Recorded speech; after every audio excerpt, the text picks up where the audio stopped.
Hello, nhớ rong à. Cho bác cứ nói đi cho lò. Cho bác cứ nói đi cho bác cứ đá chia, bác cứ lọ bác cứ xua. Bác cứ xua lọ. Cho mua lại cho nó. Cho nó ha, cho mua. Cho bác cái bùi thế lò. Lọ thế xia chỉ số bác cứ cái gì luôn xí chia chứ. Có tí tới số bác cứ chia thế cả. Cho bác cứ nó vào rồi hay nè. Đây là một con đặc kế nó nè. Dưới khỏi dùng gì xưa nữa, cũng muốn nói cho cô. Nó chế tôi sẽ bác cứ nữa. Bác cứ nhục hơn thốn ra ta lò. Nè cho bác cứ nó nè cho thọ từ lò. Biết cho bác nó biết cho em bé. Cái thiệt chỉ tao nó chia. Cho thọ chỉ tao nó chia lò. Nhìn nó tít sợ rồi đó. Cho bác cứ nó chế cút sợ đi nó ấy. Rong cơ nữa. Cho bác cứ đầy chỉ xiên tao xin này. Cô cây ạ. Cho nó một tay chuyên nông xứ này lấy chỉ sản nhất chế nữa lúc này chỉ tàu tay mà ít nông chỉ tàu to còn lâu mà nhỏ chỉ tàu lên này. Ít nông gì chụp hiện tại ít on lì tàu tay hạt tay bác cứ nó sợ chúng mà đã chụp cả là ở chỗ đó on nhiệt tròn cho. Tia bác cứ tàu cây đó này từ xã vô bác cứ chè ở bên nó tôi vô tàu á. Bác cứ mà rong đi rong xí này.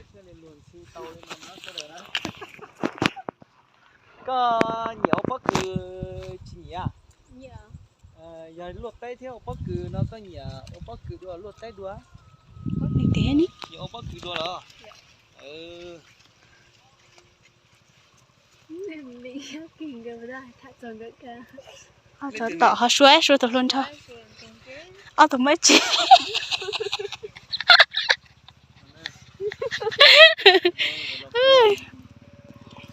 Thầy mình chỉ mấy cho phần chủ tắc lò nên nó làm chế đấy.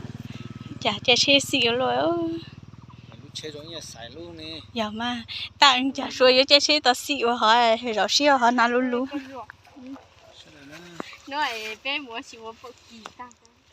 Chế chế cho tao họ tập ba rong họ cho bao người ta tập ba số rong cái này. Chả bao người bị tao có rồi chơi chứ. In nó tôi thâu luôn chả họ chỉ dưới này à là dưới này. Cho mắt cỡ. Nó lúc đó nó chúng nên từ mùi dưa gì gặp cái tao nó trông hay chả. Sao nó thăm một lần từ dưa này hả? Mà liền lên á. Cái thứ chỉ nó trâu mà. Ta hát tao nó đây. Nín nó. Lịch xong tay à, lịch sai xong đây. Chúng ta sẽ xong mỗi rõ liền này chỉ mỗi rõ rồi. Nó Bắt đỉnh nó. Tập ba đóng cái thì hả? Cụ thể một tí cho phần nó tí hết chứ.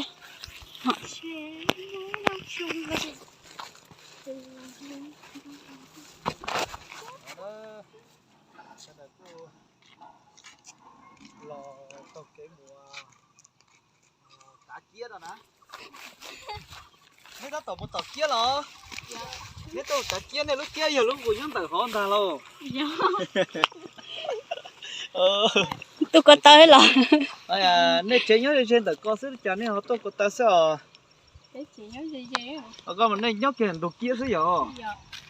Cháu phong giờ nó ở tù luôn câu nó chế nhớ cái đồ kia.